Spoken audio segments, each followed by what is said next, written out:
Alright, so basically today we're doing postmodernism, and our big question is what exactly is postmodernism and how has it impacted our daily lives today through media and ideologies.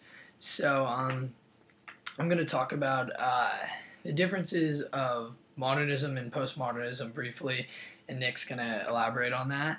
But I'm mainly going to focus on modernism. So just briefly, before the modernism, there was the pre-modern era, which ended in 1789. And basically, this era was very religious, and everyone was very spiritual during this. Uh, they believed in all the scriptures, and they practiced them to their full extent.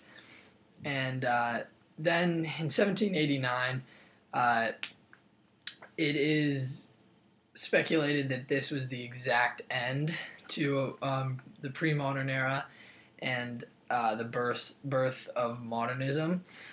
And it was thought to be in 1789 because at the Bastille in France during the French Revolution, people started to view Christianity as thoughts and beliefs of the past.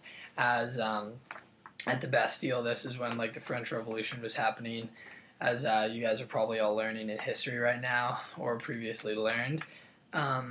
So, as the revolution happened, a revolution of thought also happened. So modernism, it was first started by Enlightenment thinkers. Philosophers started to question the past and authorities. They wanted to free humanity from superstitions and not necessarily all religious thoughts, but they wanted to believe in more scientific discovery and work on rational inquiry. Their main goal was to discover more rather than just believe. The overall goal was to use scientific thought, not spiritual thought, in every different way. This can be said in many different just styles. That it was basically just in how we look at it today, science versus religion.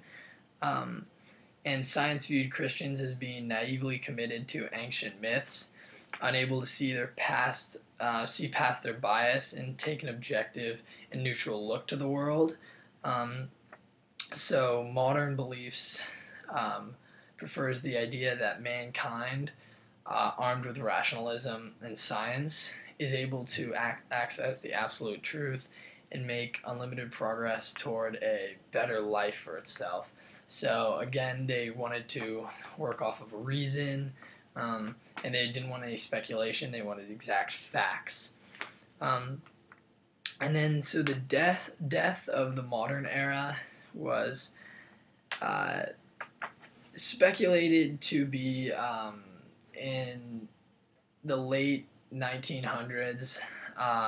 Some say it was exactly 200 years after the birth, but again, like the birth of modernism, no one really knows exactly when it happened. But the death of the modern era, it was most likely because people realized modern beliefs ultimately disappoint.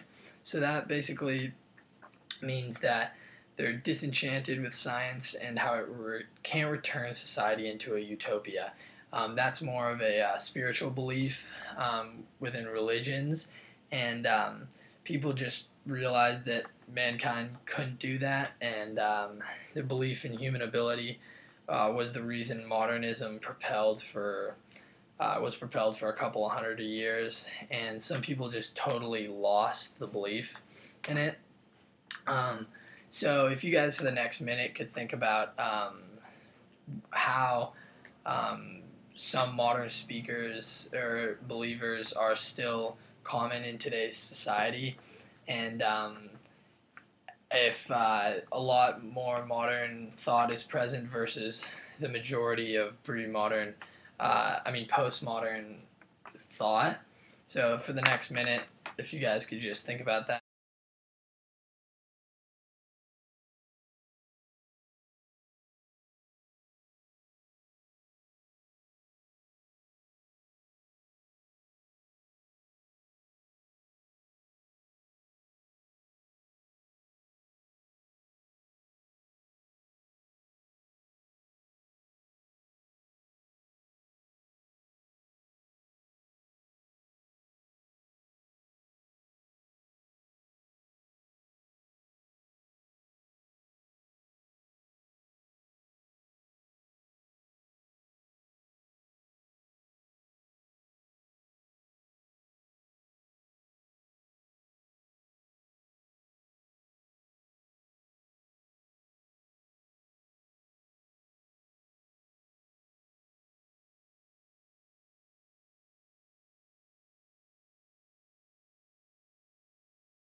Alright, so now just a brief intro to postmodernists after you've thought about the modern thinkers.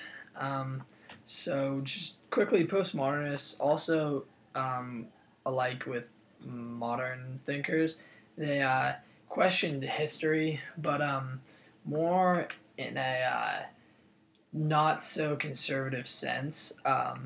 They had like critical examination of it and really thought through everything and pushed more boundaries. So that's the main intro about postmodernists, and Nick will expand on it more and give you more of an elaborate definition. So here's Nick.